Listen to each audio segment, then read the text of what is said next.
धन्यवाद आप सभी का हमारे चैनल पर आने के लिए। और आज हम बात करेंगे सत्ता के वैकल्पिक केंद्र, क्लास 12 का चौथा चैप्टर है ये। देखिए, सबसे पहले इसके बारे में जाने से पहले समझ लेते हैं कि देखिए 1991 में जब डिसइंटीग्रेशन हुआ था रशिया का यानी यूएसएसआर का, तो देखिए उसके बाद क्या होता है कि अमेरिकी वर्चस्व स्थापित होता है, अमेरिका का एकाधिकार चालू हो जाता है। परंतु अमेरिकी वर्चस्व को भी टक्कर देने के लिए कुछ अभी भी मौजूद हैं, जिसमें हम इस चैप्टर में बेसिकली बात करेंगे यूरोपियन यूनियन की, आसियान की और चाइना के बारे में, थोड़ा सा जापान और कोरिया के बारे में भी पढ़ेंगे। ये 5 बातों के बारे में आज इसमें पढ़ेंगे और समझेंगे इनका महत्व क्या है और ये किस प्रकार अमेरिकी वर्चस्व को टक्कर दे रहे हैं। ठीक है, तो उसके अलावा हम अमेरिका और जो भारत और चीन के रिश्ते हैं उनके विषय पे भी देखेंगे। तो देखिए सबसे पहले हम चालू करते हैं चैप्टर ये। और सबसे पहले देखिए, सबसे पहले ये देखिए शंघाई प्रांत है। ये शंघाई प्रांत की एक तस्वीर है, देख सकते हैं क्या डेवलपमेंट है ये शंघाई का। ये सबसे अच्छा शहर नहीं है, आपको बता दें, चाइना का सबसे अच्छा शहर है। वुहान अगर कहें या बीजिंग कहें, ये काफ़ी अच्छे शहर हैं। परंतु ये देखिए आप शंघाई प्रांत की भी काफ़ी अच्छी तस्वीरें हैं और ये दिखाता है कि चाइना का डेवलपमेंट किस प्रकार हुआ है। तो उसके बाद हम समझेंगे, सबसे पहले अपने टॉपिक पर आते हैं यूरोपीय संघ, जो आप सामने लिखा देख रहे हैं, यूरोपीय संघ। ठीक है, यूरोपीय संघ देख रहे हैं आप लिखा हुआ। तो सबसे पहले मैं इसके बारे में कुछ बातें आपको बेसिकली बताऊंगा। सबसे पहले देखिए यूरोपीय संघ की स्थापना जो है, देखिए यूरोप में जब विश्व युद्ध हुआ उसके बाद यूरोप में पहला विश्व युद्ध का भी सबसे ज़्यादा नुकसान यूरोप को हुआ दूसरे विश्व युद्ध में। ये देखिए यूरोप के जो आपसी एकता जो कायम नहीं हो पाई उसके कारण ही युद्ध हुए हैं। तो यूरोप में एकता कायम करना अपने आप में एक चिंता थी। तो इसके संबंध में सबसे पहले द्वितीय विश्व युद्ध खत्म हुआ, उसके बाद 1948 में यूरोपीय आर्थिक सहयोग संगठन बनाया गया यूरोप के देशों की एकता को बरकरार रखने के लिए। इसके बाद 1949 में बनाया गया था यूरोपियन काउंसिल यानी यूरोपीय परिषद। तो ये दोनों ही जो बनाए गए, ये जो यूरोप का एकतापूर्ण रवैया सही करने के लिए बनाए गए थे। ठीक है, लेकिन इसके बाद क्या होता है, 1958 में यूरोपीय इकोनॉमिक कम्युनिटी बनती है, जो कि बेसिकली ये सब अभी जो है इकोनॉमिक बातों के लिए है, यानी कि आर्थिक संगठन है, इकोनॉमिक ऑर्गेनाइजेशंस हैं। तो इसके बाद बात करते हैं, लेकिन अभी हम यूरोपियन यूनियन के धीरे धीरे इसकी बात बढ़ती गई और 1992 में इसी के तहत ये जो संगठन चले आए थे इनको ही बदल कर नाम रख दिया गया यूरोपियन यूनियन, आप इतना समझिए। और ये बनाई गई थी मॉस्ट्रिट संधि जो है, मॉस्ट्रिट संधि के तहत, एक मॉस्ट्रिट शहर है, तो मॉस्ट्रिट संधि के तहत ये बनाया गया यूरोपियन यूनियन 1992। ठीक है, इसका मुख्यालय की अगर बात करें तो बेल्जियम की राजधानी ब्रसेल्स में है और इसमें करीबन 27 देश आज शामिल हैं। देखिए आपकी बुक जो है थोड़ा सा पहले की है तो उसमें ब्रिटेन के बारे में नहीं लिखा हुआ है, तो देखिए मैं सबसे पहले ब्रिटेन के बारे में बता देता हूँ। देखिए ब्रिटेन ने 2016 में करीबन जो है जनमत संग्रह कराया था। जो वहाँ पे देखिए यूरोपियन यूनियन में ब्रिटेन काफ़ी मजबूत देश है और ब्रिटेन ने काफ़ी पहले से इसके नियम नहीं मान रखे हैं। व्यापार में भी इसकी हिस्सेदारी कम थी, व्यापार में भी अपने अपने नियम लागू करता था। फिर ब्रिटेन में क्या हुआ था कि ब्रिटेन में 2016 में जनमत संग्रह कराया जाता है, जिसके ऊपर 52% लोगों ने क्या किया था कि इसके विरोध में पक्ष दिया था कि ब्रिटेन को यूरोपियन यूनियन में नहीं होना चाहिए, ऐसा 52% लोगों ने कहा था। तो इसके आधार पर जो है 2020 में रिसेंटली नहीं हम कह सकते हैं, थोड़ा दिन हो गया है, तो इसमें 2020 में ही जो है इसने अपना त्यागपत्र दे दिया है। अब ब्रिटेन जो है मेंबर नहीं रह गया यूरोपियन यूनियन का। पर आपकी बुक में ऐसा लिखा हुआ है और एक पॉइंट बनाने के लिए आप ऐसा लिख भी सकते हैं कि यूरोपियन यूनियन, अभी मैं आगे बताता हूँ। देखिए तो बेसिकली हम बात करें तो यूरोपियन यूनियन जो है वो किस प्रकार स्थापित हुआ मैंने बताया। देखिए इसके पास अपनी न्यायालय भी है, अपना एक कहें तो संसद भी है, इसके पास अपना राष्ट्रध्वज, अपना राष्ट्रगान और इसके अलावा अपना स्थापना दिवस है जिसको वो मनाता भी है, और अपनी मुद्रा, काफ़ी कुछ है इसके पास जो विश्व में किसी भी संगठन के पास नहीं है। ठीक है, तो काफ़ी इंपॉर्टेंट है इस लिहाज से अगर हम बात करें। तो देखिए हम सबसे पहले हमने जाना कि यूरोपीय जो यूनियन है उसकी क्या बातें रही थी, कोई बेसिकली हमने बात जानी। देखिए इंग्लिश और अगर बात करें फ्रेंच तो वहाँ पर ऑफिशियल लैंग्वेज है, इसके अलावा 30 और अदर लैंग्वेजेस हैं जो यूरोपियन यूनियन में ऑफिशियल वर्क के लिए यूज़ होती हैं। तो मैंने ये कुछ बातें आपको बताई। देखिए इसमें अगर बात करें तो मेंबर्स की, अगर तो वो मजबूत मेंबर अगर बात करें तो फ्रांस हैं, डेनमार्क हैं और जर्मनी है, और इसके अलावा अगर बात करें तो इटली भी है इसका मेंबर, और आइसलैंड नहीं है, इसके अलावा स्वीडन भी इसका मेंबर है। तो काफ़ी मजबूत देश इसमें है। ठीक है, तो कह सकते हैं कि, और ये ऐसा एरिया है जहाँ पर मानव विकास सूचकांक काफ़ी है। तो हम आगे समझते हैं इसके प्रभाव के बारे में। यूरोपियन यूनियन के बारे में हमने जनरली फैक्ट्स जान लिए। उसके बाद ये देखिए यूरोपियन यूनियन का मैप है, इसके विषय में भी काफ़ी क्वेश्चंस आते हैं। इसमें कुल मिलाकर 12 जो है स्टार्स हैं। ठीक है, 12 स्टार्स हैं और ये 12 स्टार्स जो हैं इनकी एकता का प्रतीक है। तो आपको याद रखना है कि यूरोपियन यूनियन में कितने स्टार हैं, ये they are 12 stars in European Union flag. ठीक है, तो इतना आपको याद रखना है और अब हम आगे चलते हैं। देखिए अब मैं आपको बेसिकली मैप भी इसका दिखाऊंगा यूरोपियन यूनियन का। पहले मैं आपको के बारे में सब कुछ ख़त्म करता हूँ। अगर बात करें इसके प्रभाव की, देखिए अब हम इसके प्रभाव जान रहे हैं, यूरोपियन यूनियन का प्रभाव, ठीक है।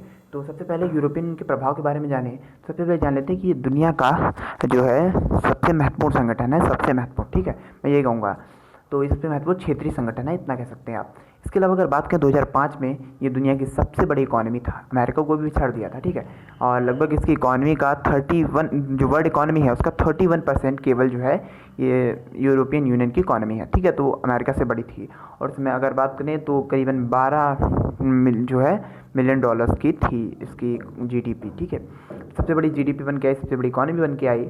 और इसके अलावा बात करें तो काफ़ी महत्वपूर्ण इसका व्यापार है, अमेरिका से लगभग 3 गुना है, ठीक है। अमेरिका का लगभग यही है 14% और करीबन इसका 41 पॉइंट कुछ परसेंट है।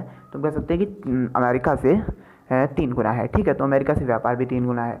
इसके अलावा अगर बात करें काफ़ी महत्वपूर्ण संसाधन भी यहाँ पर मिलते हैं, जैसे कि पेट्रोलियम वगैरह गैसेस भी हैं यहाँ पर, क्योंकि कुछ देश हैं ऐसे, ठीक है। तो इस लिहाज से ये काफ़ी इंपॉर्टेंट है। व्यापार में तो हमने देख ही लिया इसकी भूमिका काफ़ी है, मुक्त व्यापार भी हो रखा है इनमें।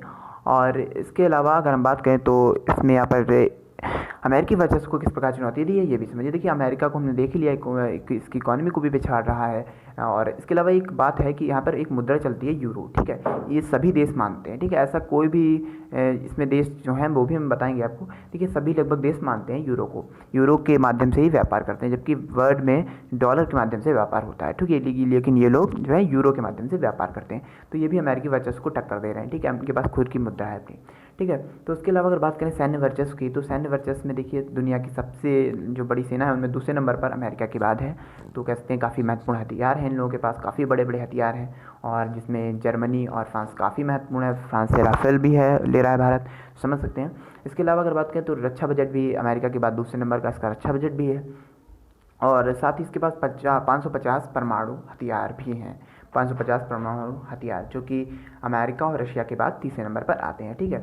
फिर अगर हम बात करें इसके सैन्य के बाद राजनीतिक वर्चस्व की, तो राजनीतिक वर्चस्व समझते हैं। देखिए राजनीतिक वर्चस्व की बात करें तो जो है राजनीतिक वर्चस्व स्थापित किया है इसने बहुत पहले से, 1945 से भी पहले से इसका राजनीतिक वर्चस्व है, ठीक है। तो राजनीतिक वर्चस्व में अगर बात करें तो देखिए सुरक्षा परिषद आता है महत्वपूर्ण, यूनो में तो इसके बहुत सारे मेंबर्स हैं और काफ़ी महत्वपूर्ण। अगर आप बात करें आर्थिक सहयोग संगठन में तो लगभग 54 मेंबर्स हैं और यूरोपियन यूनियन के ही ज़्यादातर मेंबर्स रहते हैं इनमें। लगभग अगर मान लेते हैं यूरोपियन 27 है तो 20 के करीब यूरोपियन यूनियन के मेंबर्स आर्थिक सहयोग संगठन में रहते हैं मामूली तौर पर, ठीक है। इसके अलावा अगर बात करें सुरक्षा परिषद में तो इसके 2 परमानेंट मेंबर्स हैं, इसमें जो है यूरोपियन यूनियन के 2 परमानेंट मेंबर्स हैं, ठीक है। देखिए एक फ्रांस और एक ब्रिटेन, हालांकि ब्रिटेन जो है वो दे चुका है इस्तीफा, ठीक है, त्याग पत्र दे दिया 2020 में। लेकिन आप अपनी बुक के हिसाब से अगर लिखें तो आप अगर पॉइंट बनाना चाहें तो आप इसको ही पॉइंट बना सकते हैं, पेपर के अकॉर्डिंग है। तो अगर आप पेपर में उसका संबंध में आता है तो आप उस संबंध में लिखिएगा, उससे आप एग्जाम में ज़्यादा अच्छा लगेगा उसको। और नहीं तो आप ये पॉइंट बना सकते हैं, अगर वो आपके कोई काम का नहीं है तो आप इसको भी मेंबर बना दीजिएगा परमानेंट, ठीक है। क्योंकि बुक के हिसाब से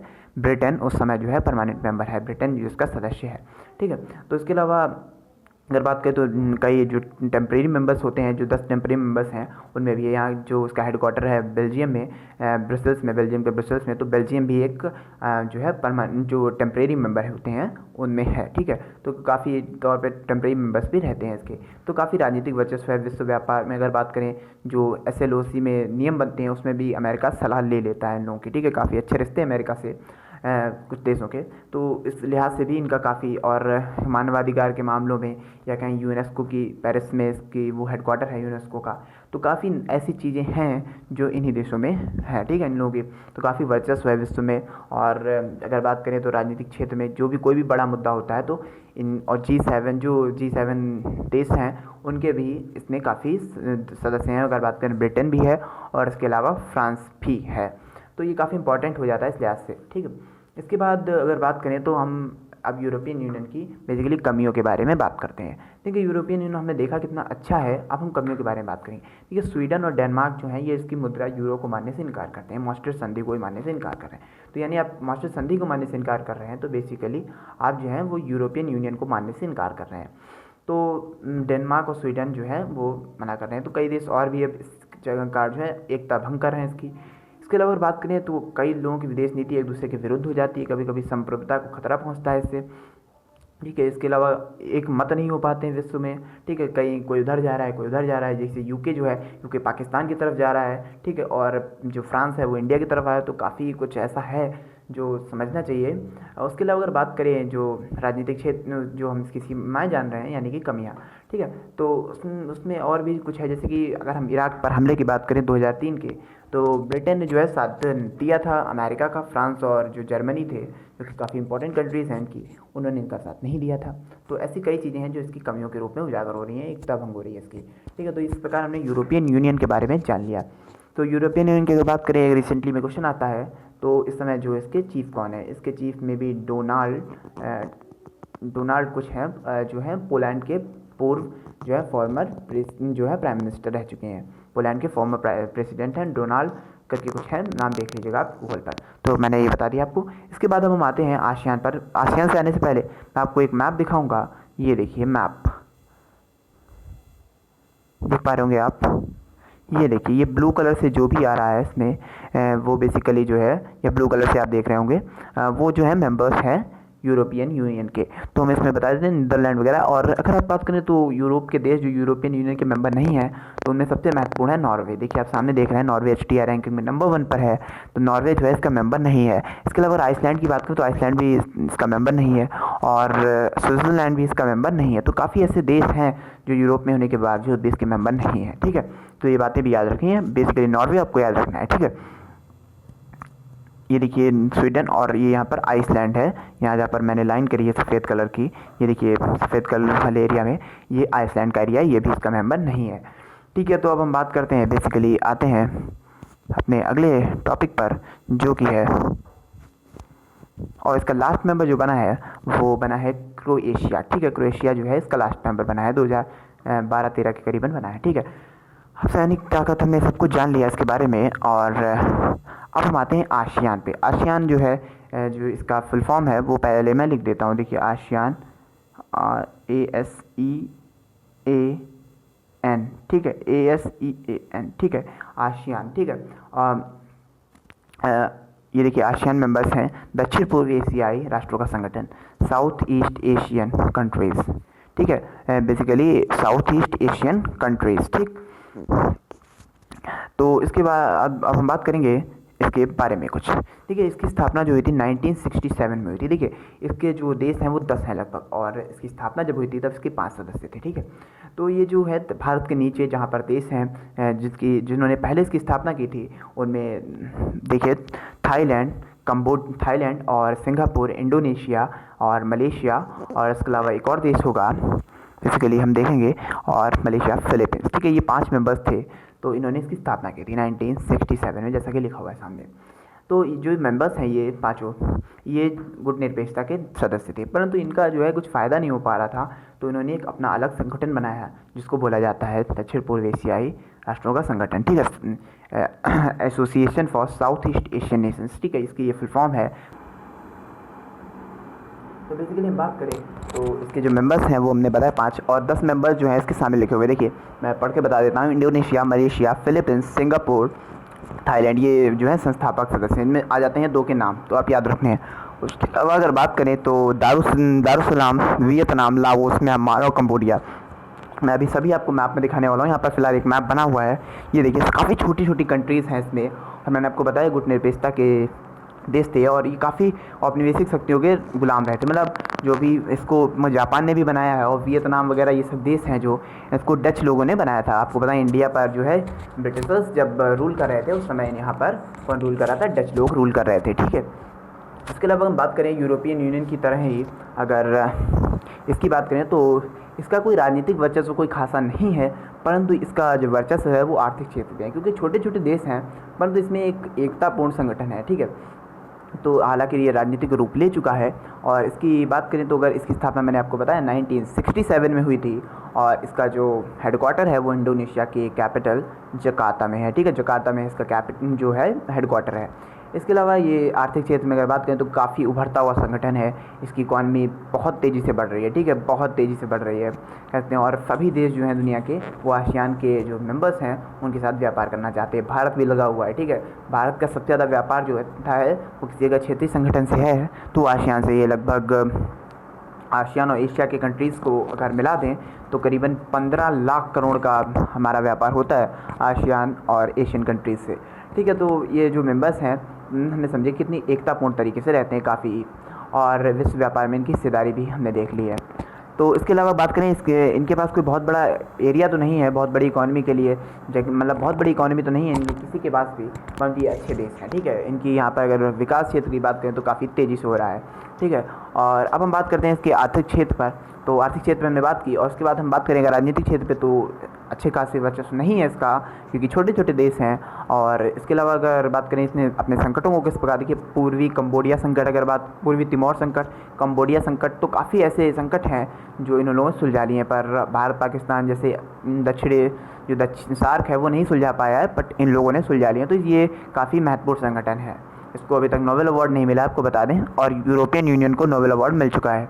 तो अब हम आगे बढ़ते हैं बेसिकली, और इसने 3 आपको बताया कि बेसिकली आर्थिक यूरोपीय जो आसियान आर्थिक समुदाय, आसियान राजनीतिक समुदाय और आसियान सामाजिक एवं सांस्कृतिक समुदाय, ये 3 समुदाय बनाए थे आसियान ने। ठीक है, तो आपको याद रखते हैं बेसिकली इनसे क्वेश्चन कुछ आता नहीं है। और 1994 में जो है इसने जो है आसियान मेंबर्स जो बनाए थे आसियान क्षेत्रीय मंच। ठीक है, आसियान क्षेत्रीय मंच की स्थापना कब हुई थी? 1994 में। तो आपको ये भी याद रखना है 1994। ठीक है, 1994। और उसके बाद अगर बात करें 2018 की दिल्ली बैठक जो है उसके, मैं आपको फ़ोटो भी दिखाऊंगा, तो 2018 में दिल्ली में बैठक हुई थी, वहाँ पर ये सारे मेंबर्स आए थे। तो और भारत की बात करें तो भारत ने 2 देशों के साथ इसमें मुक्त व्यापार समझौता कर लिया। तो मुक्त व्यापार काफ़ी इंपॉर्टेंट रहता है इन लोगों के साथ, यहाँ पर ट्रेड के लिए कोई खासा टैक्स नहीं पड़ता है। तो भारत ने जो है ST से आपको याद रखना है सिंगापुर और थाईलैंड, ठीक है, SOT सिंगापुर एंड थाईलैंड से कर रखा है फ्री ट्रेड एग्रीमेंट। उसके बाद अब हम आगे चलते हैं, 2020 तक इसने लक्ष्य बनाया है कि एक बहुमुखी विकास जो है वो करेगा, बहुमुखी विकास भूमिका को प्रमुखता दी गई है। ठीक है, इसमें सभी, और उसमें देखिए अब लिखा हुआ भी है, और ये 1999 से हर वर्ष जो है एक बैठक आयोजित कर रहा है। ठीक है, आयोजित करता है, और हाल ही में भी इसकी बैठक भी हुई है, पर कोरोना वायरस के चक्कर में इसकी वीडियो कॉन्फ्रेंसिंग के माध्यम से बैठक हुई थी। इसके बाद अगर बात करें इसके वर्तमान अध्यक्ष की, तो मे बी जब मैंने कुछ दिन पहले पढ़ा था 2019 में या वो 2020 में कुछ दिन पहले, तो वो हमजाद के थे, हमजाद हुसैन, वो इसके चीफ थे। ठीक है, अब हम आगे बढ़ते हैं, चीनी अर्थव्यवस्था पर आते हैं।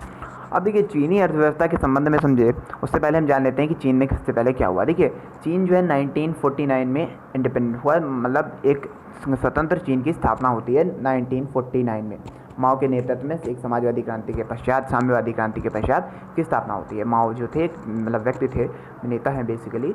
और इसके बाद क्या होता है कि चाइना की इकॉनमी उस समय बहुत ही ज़्यादा बेकार चल रही थी। ठीक है, चाइना का बिल्कुल आर्थिक था, तो उस समय क्या था, ये काफ़ी बड़ा कंट्री है, आप सभी को पता है चाइना, और चाइना की सहायता की थी जो है USSR ने, क्योंकि शीत युद्ध चल रहा था। तो शीत युद्ध में अमेरिका जो है USSR ने पूरी तरीके से सहायता की, क्योंकि एक साम्यवादी देश भी था, तो पूरी तरीके से सहायता मिल रही थी USSR से इसको। तो इसने थोड़ा थोड़ा डेवलपमेंट किया, परंतु कुछ खासा डेवलपमेंट नहीं हो पा रहा था यहाँ पर। और इसके बाद क्या होता है कि यहाँ पर इनकी विदेशी मुद्रा बिल्कुल जीरो थी, विदेशी मुद्रा बिल्कुल थी नहीं इन लोगों के पास में, बहुत ही कम। तो इन लोगों ने क्या किया, विश्व व्यापार कर ही नहीं सकते थे, क्योंकि विश्व व्यापार तो डॉलर के माध्यम से होना था। तो क्या होता है कि ये अपने घरेलू स्तर पर चीज़ों का जो है उत्पादन शुरू करते हैं। जब घरेलू स्तर पर चीज़ों का उत्पादन शुरू होता है तो क्या होता है कि चाइना की इकॉनमी धीरे धीरे बढ़ने लगती है, क्योंकि भाई पैसा बाहर तो जा नहीं रहा है, पैसा हमारा आ ही रहा है, क्योंकि बाहर हम चीज़ें भेज रहे हैं, पैसा में अंतर मिल रहा है। तो धीरे धीरे फॉरेन करेंसी बढ़ गई। आज चाइना के पास बहुत ज़्यादा फॉरेन करेंसी है, और चाइना जो है ग्रेटेस्ट कंट्री है इन इकॉनमी। ठीक है, अगर कह सकते हैं अमेरिका के बाद ग्रेटेस्ट इकॉनमी किसकी है, चाइना की है। ठीक है, तो किस प्रकार पंगा ले रही है वो भी हम देख रहे हैं। तो ये क्या हुआ, धीरे धीरे इन्होंने उस प्रकार उत्पादन किया। और क्या हुआ, जब 1991 के करीब, देखिए इसने धीरे धीरे इसने शॉक थेरेपी को नहीं अपनाया, धीरे धीरे बिल्कुल इकॉनमी को जो है प्राइवेट किया। ठीक है, 1982 में क्या होता है, जो हमारा प्राइमरी सेक्टर है यानी एग्रीकल्चर सेक्टर था जो, उसको जो इन्होंने प्राइवेट में डाल दिया, यानी कि निजीकरण कर दिया उसका। 1998 में कि उद्योगों का भी निजीकरण कर दिया गया। 2001 में फिर ये जो है WTO में शामिल हो गए। तो आज हम बात करें चाइना की, तो चाइना ने बिल्कुल एक नियोजित तरीके से, एक योजनाबद्ध तरीके से अपनी इकॉनमी को डेवलप किया है। इसीलिए आज चाइना की इकॉनमी बहुत ही अच्छी हो गई है। एक समय चाइना जो है 1960 की अगर बात करें, जब भारत की आज़ादी को 13 साल और जो है चीन की आज़ादी को यानी क्रांति के बाद 11 साल हो चुके थे, तब भारत चाइना से आगे था, परंतु आज चाइना से पीछे हो चुका है अगर बात करें इकॉनमी की।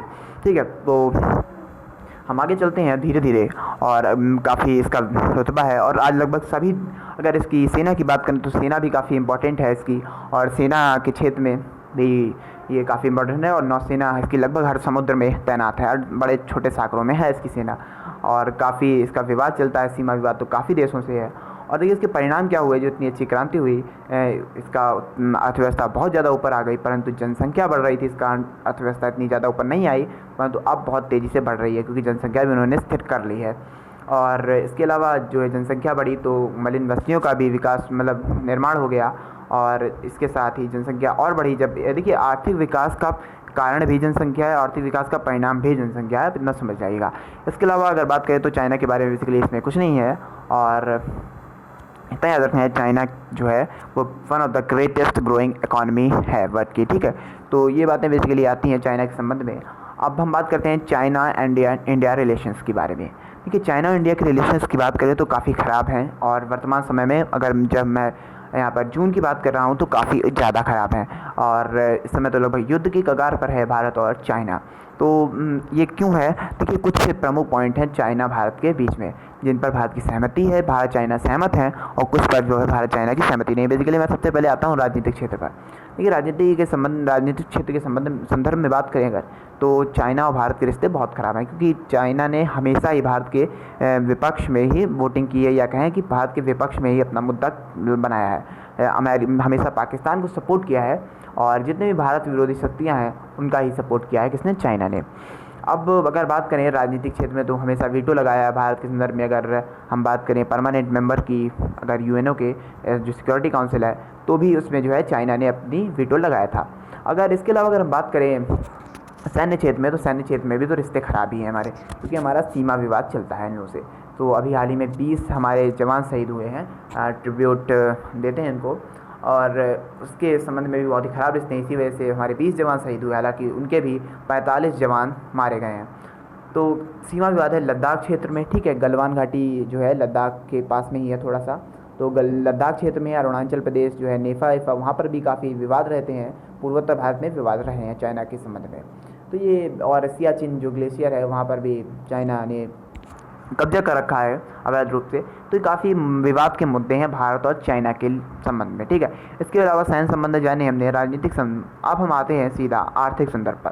देखिए आर्थिक संदर्भ में अगर बात करें तो भारत चाइना के रिश्ते अच्छे हैं। मैं पहली बार कह रहा हूँ अच्छे हैं, इसलिए क्योंकि भारत और चाइना के बीच काफ़ी व्यापार होता है। ठीक है, लगभग 84 मिलियन के करीब जो था शुरुआत हुई थी जब भारत ने व्यापार शुरू किया था, $84 मिलियन का होता था, परंतु आज ये बढ़कर जो है बहुत ज़्यादा हो गया, 300 मिलियन के पार पहुंच चुका है भारत चाइना का ट्रेड। और परंतु भारत में अगर आप देखें तो सभी, आप हर किसी के घर में जो है चाइनीज़ सामान ही भरा रहता है। चाइनीज़ जो है एंट्री हर घर में हो चुकी है लगभग, और हम तो कहेंगे कि कम से कम चाइनीज़ सामान का प्रयोग किया जाए।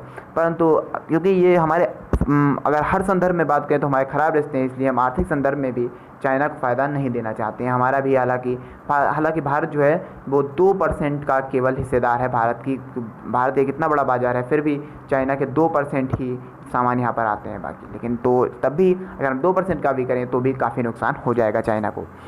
इसके बाद भारत के रिश्ते अगर तीनों क्षेत्र में हमें देखें तो कुल मिलाकर रिश्ते जो हैं हमारे तनावपूर्ण हैं, परंतु इनको अच्छा बनाने पर लगातार बेहतर जोर दिया जा रहा है, जिससे ये दोनों जो विश्व की उभरती महाशक्तियां हैं, विश्व की उभरती अर्थव्यवस्थाएं हैं, इनको जो है सम्मिलित रूप देकर विश्व के विकास में तत्पर किया जाए। तो ये समझ लीजिए कि भारत लगातार बढ़ा रहा है, लगातार यात्राएँ हो रही हैं, चाहे जिनपिंग की बात करें या फिर भारत के प्रधानमंत्री नरेंद्र मोदी जी की बात करें, तो लगातार हमारे देश में यात्राएं हो रही हैं। कई समझौते भी हो चुके हैं चीन के संबंध में, और हाल ही में चीन ने मसूद अजहर के मुद्दे पर भारत का साथ दिया था। तो कहीं ना कहीं कुछ रिश्ते सुधारने के प्रयास जारी हैं। सबसे पहले और इस प्रकार चाइना का हमारा केस भी पूरा हुआ है, चाइना के बारे में हमने जान लिया।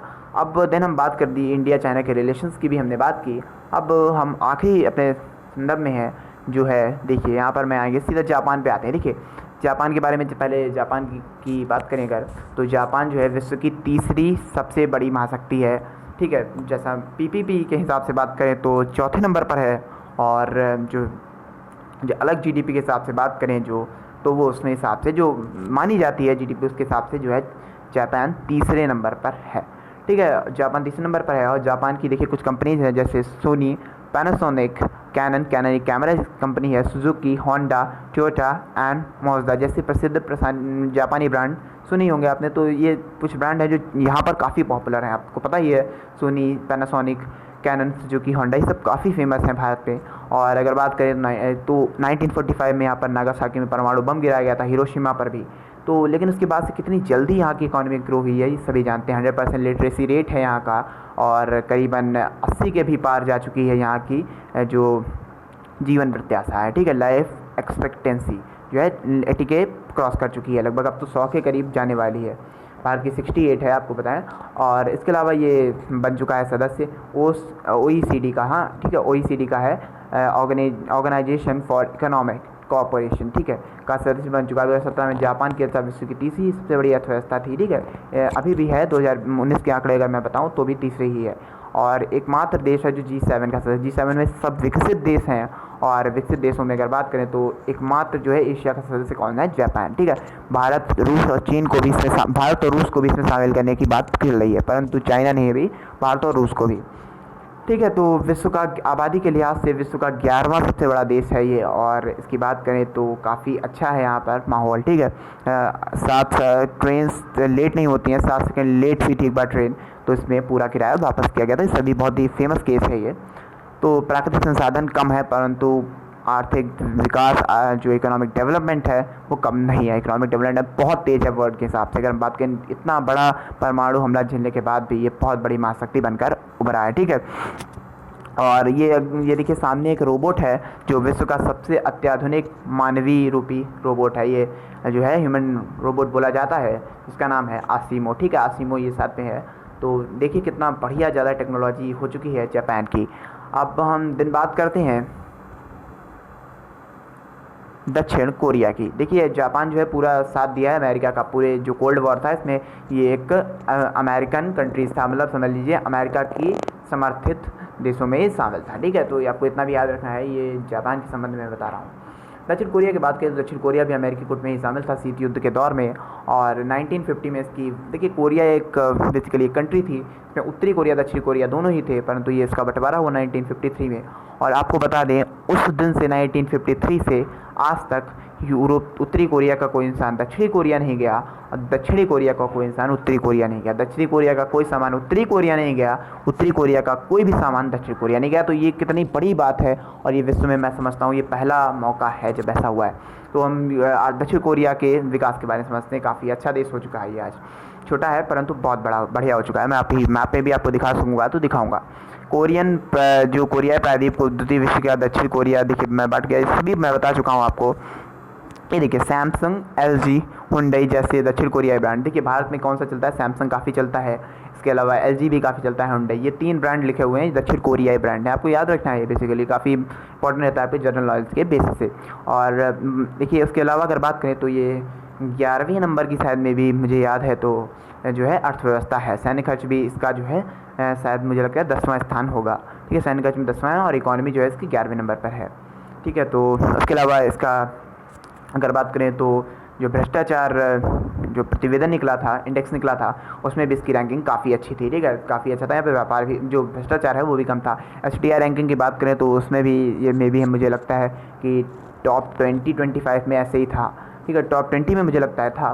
तो काफ़ी अच्छा देश है ये, और यहाँ पर इकोनॉमिक डेवलपमेंट भी काफ़ी अच्छे से हो रही है, ठीक है। उत्तरी कोरिया के लिहाज से तो बहुत ज़्यादा अच्छे से हो रही है। मैं अब देन आपको मैप दिखाता हूँ वर्ल्ड का, इसमें मैंने कहा आपको मैं दक्षिण कोरिया दिखाता हूँ आपको। ये देखिए यहाँ पर दक्षिण कोरिया है, ये देखिए नॉर्थ कोरिया है, और जो आप ये देख रहे हैं नॉर्थ कोरिया जो साथ साइड में देख रहे हैं, और उसके सामने पीला पीला जो आपको दिख रहा है, ये दिखाता हूँ मैं, ये जो है ये है साउथ कोरिया, ठीक है, साउथ कोरिया है ये। और यहाँ पर चाइना को इसे समर्थन नहीं है, चाइना के पास में है। तो नॉर्थ कोरिया को, ये जो नॉर्थ कोरिया दिख रहा है आपको, इसको चाइना का समर्थन है।